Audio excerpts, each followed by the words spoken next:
आज 9/9/2024 9 सितंबर 2024 मीठे बाबा के मधुर मुरली का मुख्य सार है। मीठे बच्चे, योग बल से बुरे संस्कारों को परिवर्तन कर स्वयं में अच्छे संस्कार डालो।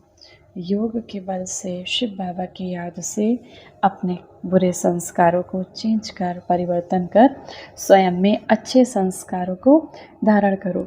ज्ञान और पवित्रता के संस्कार अच्छे संस्कार हैं।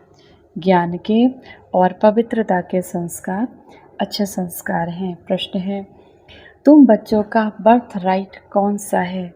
तुम्हें अभी कौन सी फीलिंग आती है? तुम बच्चों का जन्म सिद्ध अधिकार कौन सा है और तुम्हें अभी कौन सा अनुभव होता है? उत्तर, तुम्हारा बर्थ राइट है, तुम्हारा जीवन, तुम्हारा जन्म सिद्ध अधिकार है मुक्ति और जीवन मुक्ति।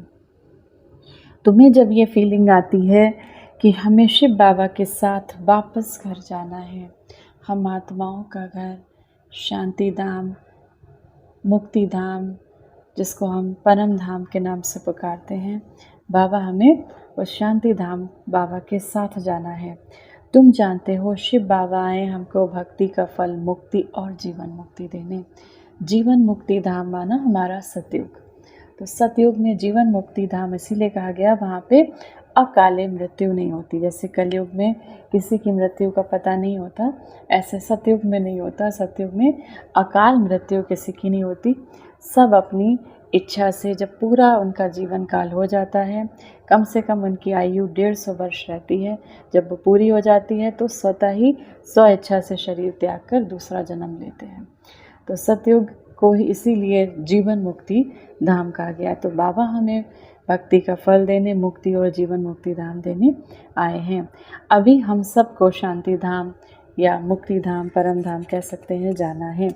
सबको अपने घर का दीदार करना है। हम सबको अपने उस घर का, जहाँ से हम आए थे, जहाँ से हम आत्माएं आई थी और फिर धारण इस शरीर पे आकर अपने अपने कर्मों के अनुसार ये शरीर धारण किया। धारणा के लिए मुख्य सार है, पहला नंबर, बेहद सुख का वर्षा प्राप्त करने के लिए मन से, वाणी से, कर्म से पवित्र ज़रूर रहना है। अच्छे संस्कार योग बल से धारण करने हैं। अपने को गुणवान बनाना है। अच्छे संस्कार योग के बल से धारण करने हैं, अपने को गुणवान बनाना है। दूसरा, सदा खुशी में रहने के लिए शिव बाबा जो रोज़ गुह्य गुह्य बातें बताते हैं, बाबा जो हमें रोज़ नया नया ज्ञान इस मुरली के माध्यम से सुनाते हैं, उसे सुनना है और दूसरों को सुनाना है। किसी भी बात में मूंझना नहीं है, कंफ्यूज नहीं होना है, युक्ति से उत्तर देना है, लज्जा नहीं करनी। बाबा का इस ज्ञान धारण करने में कभी भी लज्जा नहीं करनी, बल्कि और हमको अच्छे से कहना है कि हम कौन हैं, ब्रह्मा बाबा के बच्चे, हम शिव बाबा के बच्चे, हम ब्रह्मा कुमार ब्रह्मा कुमारियाँ हैं। वरदान है, सुख स्वरूप बन, हर आत्मा को सुख देने वाले मास्टर सुखदाता भव। जो बच्चे सदा यथार्थ कर्म करते हैं, उन्हें उस कर्म का प्रत्यक्ष फल, खुशी और शक्ति मिलती है। उनका दिल सदा खुश रहता है। उन्हें संकल्प मात्र भी दुख की लहर नहीं आती। जो बच्चे सही कर्म करते हैं, उन्हें अपने कर्मों का प्रत्यक्ष फल और खुशी शक्ति मिलती है। उनका दिल सदा खुश रहता है। उन्हें संकल्प मात्र भी दुख की लहर नहीं आ सकती। संगम युगी ब्राह्मण अर्थात दुख का नाम निशान नहीं, क्योंकि सुखदाता के बच्चे हैं। ऐसे सुखदाता के बच्चे स्वयं भी मास्टर सुखदाता होंगे। वे हर आत्मा को सदा सुख देंगे। वे कभी न दुख देंगे न दुख लेंगे। ऐसे बाबा के बच्चे न कभी दुख देंगे न कभी दुख लेंगे। स्लोगन है, मास्टर दाता बन, सहयोग, स्नेह और सहानुभूति देना, यही रहमदिल आत्मा की निशानी है। मास्टर दाता बन, सहयोग, स्नेह और सहानुभूति देना, यही रहमदिल आत्मा की निशानी है। आज की मुरली से सम्मान का अभ्यास करेंगे। मैं मास्टर सुखदाता आत्मा हूँ। मैं मास्टर सुखदाता आत्मा हूँ। सभी को सुख देने वाली मैं मास्टर सुखदाता आत्मा हूँ।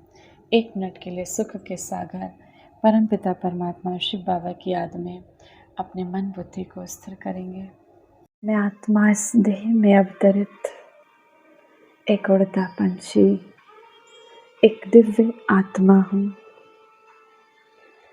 अपने उमंग और उल्लास के पंखों से उड़कर इस नश्वर देह को छोड़कर मैं आत्मा धीरे धीरे परम धाम में शिव बाबा के समक्ष उपस्थित हूँ। सर्वशक्तियों के मालिक सर्वशक्तिमान शिव बाबा के दिव्य शक्तियों से मैं आत्मा डबल लाइट का अनुभव कर रही हूँ, जिससे मेरी सभी समस्याएं, मेरे दुख, मेरी सभी परेशानियां समाप्त होती जा रही हैं। मेरी सभी कमजोरियां दग्ध होती जा रही हैं।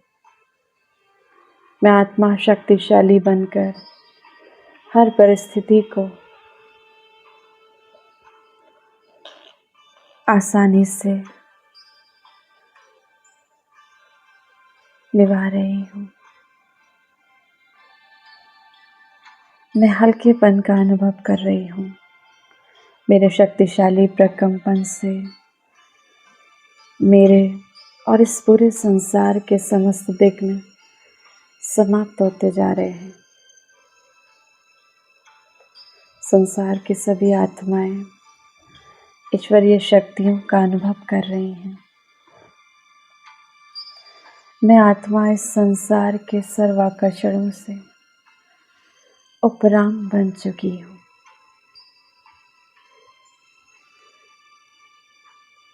अशरीरी अवस्था का अनुभव कर रही हूँ मैं आत्मा।